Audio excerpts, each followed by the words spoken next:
ዓለም በሁለት መስመር ጉሮሮዋ ታንቆ መተንፈስ ከብዷታል። ኢራንና አጋሮቿ ዓለም ላይ ያላቸው ተጽዕኖ በዛቻ ብቻ እያሳዩ ነው። የሆርሙዝ ጉዳይ መፍትሄ ሳይበጅለት ሁቲዎቹ ዳግም ቀይ ባህርን አጥረው ዓለምን እያስጨነቁ ነው። የዓለምን ኢኮኖሚ ያሽመደምዳል የተባለው ኢራንና ሁቲ ትብብር መላ እየታጣለት መስሏል። የበላይ መሪው አያቶላህ ሙጅተባ ኻሜኒ ከፍተኛ አማካሪ የሆኑት አሊ አክበር ቬላያቲ የትብብር ግንባሩ ለባብል መንደብ የሚሰጠው ግምት ከሆርሙዝ የባህር መስመር ጋር እኩል መሆኑን በማስጠንቀቅ የአሜሪካ እርምጃ የሚቀጥል ከሆነ በወሳኝ የባህር መስመሮች ላይ የተቀናጀ ጥቃት እንደሚሰነዘር ዝተዋል። በአፍሪካ ቀንድና በአረብ ባህር ገብ መሬት መካከል የሚገኘውና በጠባቡ ቦታ ላይ ስፋቱ 29 ኪሎ ሜትር ብቻ የሆነው የባብል መንደብ የባህር መተላለፊያ መስመር በኢራንና በአሜሪካ እስራኤል ጥምረት መካከል እየተባባሰ በመጣው ጦርነት ሳቢያ በድጋሚ ዓለም አቀፍ የባህር ላይ ደህንነት ስስ ነጥብ ሆኖ ብቅ ብሏል። ከኢራን ጋር የሚተባበረው የየመን ሁቲ አማጽያን ይህንን ስትራቴጂካዊ ባህር መተላለፊያ መስመር ሙሉ በሙሉ ባይዘጉም በንግድ መርከቦች እንቅስቃሴ ላይ መስተጓጎል ለመፍጠር ዝግጁ መሆናቸውን በግልጽ አመልክተዋል። የድርጊታቸውም በዓለም አቀፍ የንግድ መስመሮች ላይ በጥንቃቄ የተሰላ ጫና ለመፍጠር የታለመና ሚዛናዊ ያልሆነ የውጊያ ስልትን መሰረት ያደረገ እንደሆነ ይነገራል። በርካታ የፖለቲካና የወታደራዊ ተንታኞች እንደሚገልጹት ከቴህራን ጋር በቅርብ ቅንጅት የሚከናወነው የሁቲዎች እርምጃ የኢራን አክሲስ ኦፍ ሬዚስታንስ የተባለው ስትራቴጂካዊ ተጽዕኖ ለማራዘም የታለመ ነው።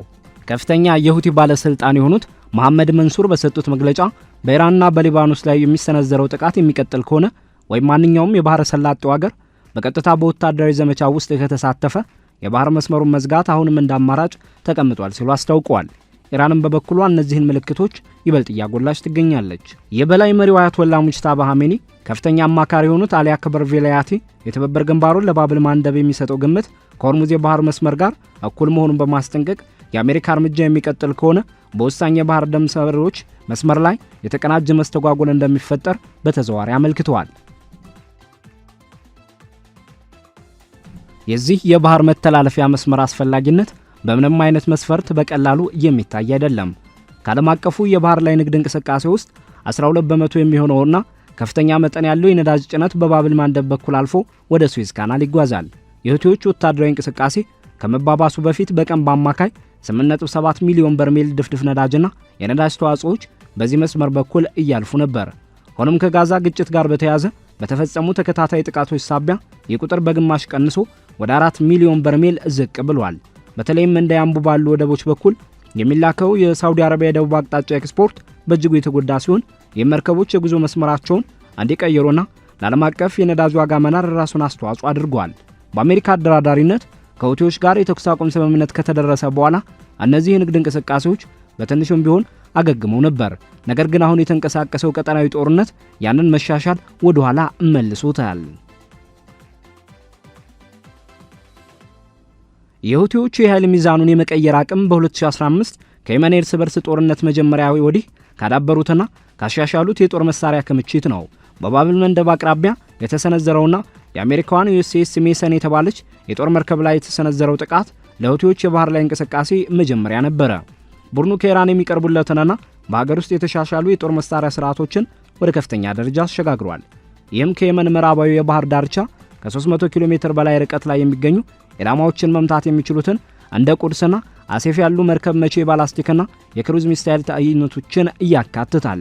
ከሻይር ቤተሰብ የተወሰዱ የጥቃት ድሮኖች ደግሞ በአነስተኛ ወጪ የስለላና የጥቃት አማራጮችን በመስጠት ዘመናዊ የባህር ኃይል መከላከያዎችን ይፈትናሉ። በተጨማሪም ፈንጂ የጫኑ ሰው አልባ ጀልባዎችና በትናንሽ ጀልባዎች የሚሰነዘሩ መጠነ ሰፊ ጥቃቶች ስጋቱን ይበልጥ የሚያጎሉ ሲሆን ሀገራት ርካሽ በሆኑ መሳሪያዎች ላይ ውድ የሆኑ ሚሳይሎችን እንዲያባክኑ ያስገድዳቸዋል። የየመኑ የሁቲ አማጽያን በእስራኤል ግዛቶችና ኢላማዎች ላይ የረጅም ርቀት ጥቃቶችን ቢሰነዝሩም በቀይ ባህር ላይ የሚደረጉ ዓለም አቀፍ የንግድ እንቅስቃሴዎችን ሰፊ በሆነ መልኩ ከማስተጓጎልና ከመከላከል ተቆጥበው ይገኛሉ። የዩናይትድ ስቴትስ የማሪታይም አስተዳደር ባወጣው የደህንነት ማሳሰቢያ መሰረት እስራኤልና የሐማስ የተኩስ አቁም ስምምነት ወዲህ በንግድ መርከቦች ላይ የተሰነዘረ ጥቃት ባይመዘገብም የሁቲ ቡድን ግን ወታደራዊ ጥቃቶችን በማንኛውም ቅጽበት በፍጥነት የመቀስቀስና ወደ ተግባር የመለወጥ አቅሙን እንደያዘ መሆኑን ያመለክታል። የሁቲ ወታደራዊና ፖለቲካዊ መግለጫዎች እንደሚያሳዩት በቀጠናው ላይ ሊኖር የሚችል የወታደራዊ ግጭት መባባስ በቀጥታ የሚያያዘው የአረብ ባህረ ሰላጤ ሀገራት በጉዳዩ ውስጥ ከሚኖራቸው ተሳትፎ ወይም በኢራንና በሊባኖስ ላይ ከሚሰነዘር መጠነ ሰፊና አስከፊ ጥቃት ጋር ይያያዛል።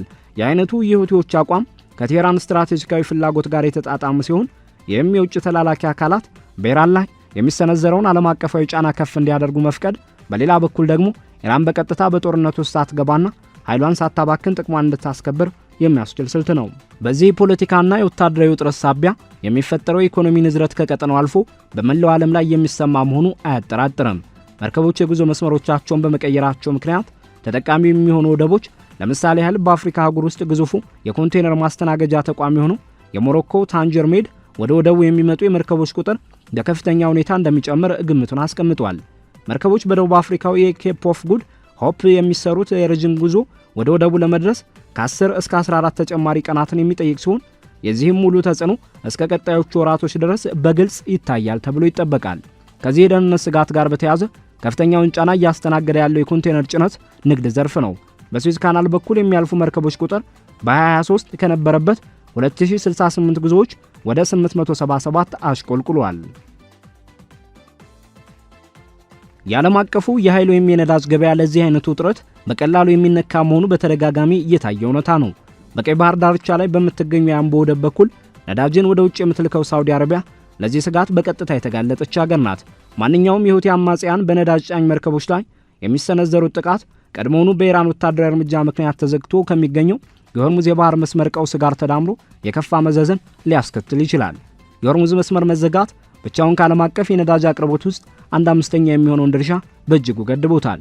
በባብል መንደብ በኩል የሚያልፈው የሳውዲ ነዳጅ መጠን ከ50 በመቶ በላይ እየቀነሰ ሲሆን የተወሰነው ድፍድፍ ነዳጅም ከምስራቅ ወደ ምዕራብ በሚዘረጋው የቧንቧ መስመር በኩል እንዲዞር ተደርጓል። አዳዲስ የደህንነት ዛቻዎች በመፈጠራቸው ምክንያት የነዳጅ ነጋዴዎች በገበያው ላይ ከፍተኛ የስጋት ዋጋን እያከሉበት ሲሆን ይህም የነዳጅ ዋጋን ወደ ላይ በመስቀል ከነዳጅ ማጣራት ጀምሮ እስከ ትራንስፖርት ዘርፎች ድረስ ሰፊ ተጽዕኖ እያሳደረ ይገኛል። የዚህ ቀውስ ሰፊ ጂኦፖለቲካዊ አንድምታዎች እጅግ ጥልቅና ውስብስብ ናቸው። ሁለቱ ወሳኝ የባህር ላይ ወጥመዶች ወይም ቾክ ፖይንትስ ማለትም ሆርሙዝ በኢራን ቀጥተኛ ቁጥጥር ስር መውደቁና ባብል መንደብ ደግሞ በሁቲዎች ስጋት ስር መውደቁ ዓለም አቀፋዊ የሆነውን የንግድ ስርዓት የመቋቋም አቅም እየፈተነው ይገኛል። የኤሌክትሮኒክስ ዕቃዎች፣ የአውቶሞቢልና የሌሎች ምርቶች የአቅርቦት ሰንሰለቶች ለረጅም ጊዜ መዘግየት የተጋለጡ ሲሆን በአውሮፓና በእስያ የሚገኙ በኃይል አቅርቦት ላይ ጥገኛ የሆኑ ኢኮኖሚዎችም ለከፍተኛ ውጪ ተዳርገዋል። በአነስተኛ ዋጋ በሚገቡ ምርቶች ላይ የሚደገፉ በማደግ ላይ ያሉ ሀገራትም ለከፋ የዋጋ ግሽበትና ለምግብ ዋስትና እጥረት የመጋለጥ ዕድላቸው ከፍተኛ ነው። ሁኔታውን ለማርገብ በኦማንና በሌሎች አደራዳሪዎች በኩል የሚደረጉ ዲፕሎማሲያዊ ጥረቶች ቢኖሩም የሁቲዎች በኢራን ቀጠናዊ መዋቅር ውስጥ ያላቸው ጥልቅ ትስስር ችግሩን በዘላቂነት ለመፍታት እንቅፋት ሆኗል። የባብል መንደብን የባህር መስመር ሙሉ በሙሉ መዝጋት እስካሁን ከታዩት እንቅስቃሴዎች እጅግ የላቀና ከፍተኛ ደረጃ ያለው ወታደራዊ እርምጃን የሚጠይቅ ሲሆን ይህም ምናልባትም ቆራጥ የሆነ ዓለም አቀፋዊ የአጸፋ እርምጃን ሊቀሰቅስ ይችላል። ሆኖም ግን የተመረጡና አልፎ አልፎ የሚስተነዘሩ ትንኮሳዎች የኢንሹራንስ ዋጋን ከፍ ለማድረግና መርከቦች የጉዞ መስመራቸውን እንዲቀይሩ ለማስገደድ በቂ ሊሆኑ ይችላሉ። ይህም በዝቅተኛ አደጋ ከፍተኛ ስትራቴጂካዊ ውጤትን ለማምጣት ያስችላል። በሁቲዎች ውስጥ የውሳኔ ነጻነትና በኢራን ቀጥተኛ አመራር መካከል ያለው መስተጋብር በግልጽ የሚታይ ጉዳይ ነው። ምንም እንኳን ቡድኑ የራሱ የሆነ ጠንካራ የአካባቢ ውሳኔ ሰጭነት ቢኖረውም በቴክኖሎጂ፣ በደህንነት፣ መረጃ ልውውጥና በፖለቲካዊ መልእክቶች ረገድ ያላቸው የጋራ ትስስር አብሮነታቸውን ያረጋግጣል። የአይነቱ ግንኙነት ኢራን በተዘዋዋሪ መንገድ ኃይሏን እንድታሳይና ተቃዋሚዎቿ በተለያዩ ግንባሮች ላይ በአንድ ጊዜ ትኩረታቸውን እንዲከፋፍሉ እንድታደርግ እድል ይሰጣታል። ሁቲዎች በባብል መንደብ ላይ ያላቸው ስትራቴጂካዊ አቀማመጥ በኢራን ድጋፍ የታገዘውና በተግባር የተፈተነው ድብልቅ ወታደራዊ ትጥቃቸው በአሁኑ ወቅት እየተካሄደ ባለው ቀጠናዊ ግጭት ውስጥ ቁልፍ ተዋናይ አድርጓቸዋል።